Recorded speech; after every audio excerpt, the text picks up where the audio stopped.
Ayun, ayun, ayun. Yo. So, yun. Hello everyone.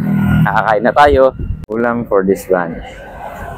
Adobong chicken. So, malupitan. Free sabaw. Yan ang free.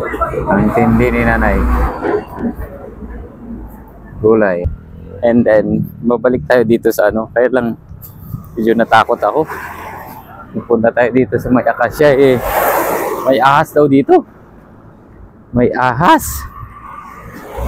May ahas daw dito dati.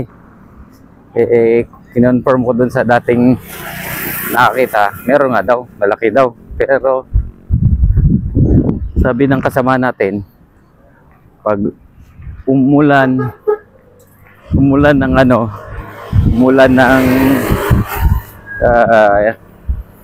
tapos saka uminit, saka meron. Ngayon, search. Yan. Tingin muna tayo. Mamaya dito may ahas daw dito. Ahas.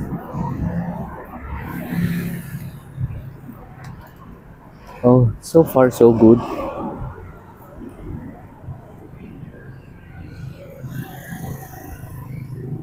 Oh, okay. Wala, siguro wala. Dito muna tayo. Ayun. Medyo takot tayo konti. Hindi naman tayo. Pag python lang yan, okay lang. Pero kapag cobra, patay tayo niyan. Sabi ko, pag cobra na yung tumuklaw sa atin, patay. We only have 2 hours siguro yan. 2 hours. So, this is our lunch vlog. 12 na natin yung lunch vlog. Dito muna tayo. May kasama tayong nagdamay din na tracking. Masarap kasi talaga dito. Kasi yan o, shaded ng acacia tree. Yan. So nice. Lipas ng oras. Yan. Bang nakatingin sa kawalan. Okay. So, kwento natin today. Ano bang kwento natin today? About sa mga scam. Kasi marami kasi talaga rin, lalo na ngayon, it's a 4-4. Marami talaga sa Facebook ngayon, lalo na ngayon, mga sale. Meron akong na-click kanina. Kahanap ako kasi ng gimbal. Yun. Tinitingnan ko muna yung page, yung pag maraming galit dun sa mga post niya, isa na yun na medyo na tayo. Sign na hindi natin itutuloy yung order.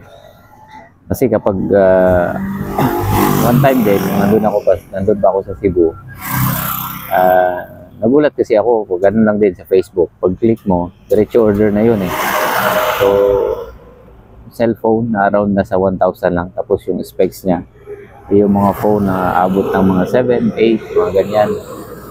So, talaga, nakakaduda, diba? Around 1,2 lang, bibentang 1,2. Mga ganyan. Dumating yung parcel. Hindi ko tinanggap. Sabi ko dun sa rider, nako, pasensya ka na. Kasi ito na page nung pag-order ko, tapos babalikan ko yung page, yung website na yun. I-trace ko kung saan yung order ko.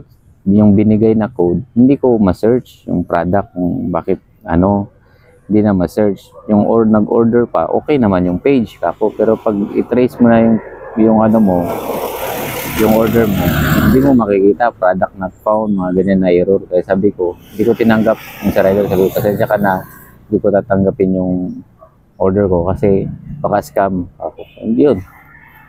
COD, nasa 1,000 din yun. Kaya yung mga hindi aware sa mga ganyan, maraming naluloko. Nire-recommend nila na TikTok, pero mag-order sa TikTok. Nag-check din ako sa TikTok, depende rin. Kasi maski saan naman yung mga scammer, mayroon account naman na sila sa Facebook, sa Shopee, sa TikTok. So beware na lang, ingat na lang tayo lalo na ngayon na marami na talagang ayaw lumaban ng patas. Kumbaga gusto nang nila hayahay ba? Kawawa naman tayo yung mga na-scam na nila, di ba? So siguro yun muna ang kwentuhan natin, and then putulin ko na tong lunch vlog natin. So sa mga sumusubaybay, Napo, maraming thank you sa inyo. Kahit mga 1 o 3 views lang yan, ano mo, nagbibigay siya ng courage, nagbibigay ng ng pag-asa sa atin na ipagpatuloy pa rin. Pero kahit ako na lang yung naniniwala sa sarili ko, padayon pa rin. Tuloy-tuloy pa rin tayo sa pag-upload, sa paggawa ng video. Sabi ko nga, darating ang panahon, maalala ko, uy, o nga, habang nandun ako sa Iloilo, dito na ako nakatambay sa may Acacia Tree, gumagawa ng mga lunch vlogs. So, yun muna guys. Thank you sa mga nanonood. Ingat. God bless us all. Ride safe. Ingat po.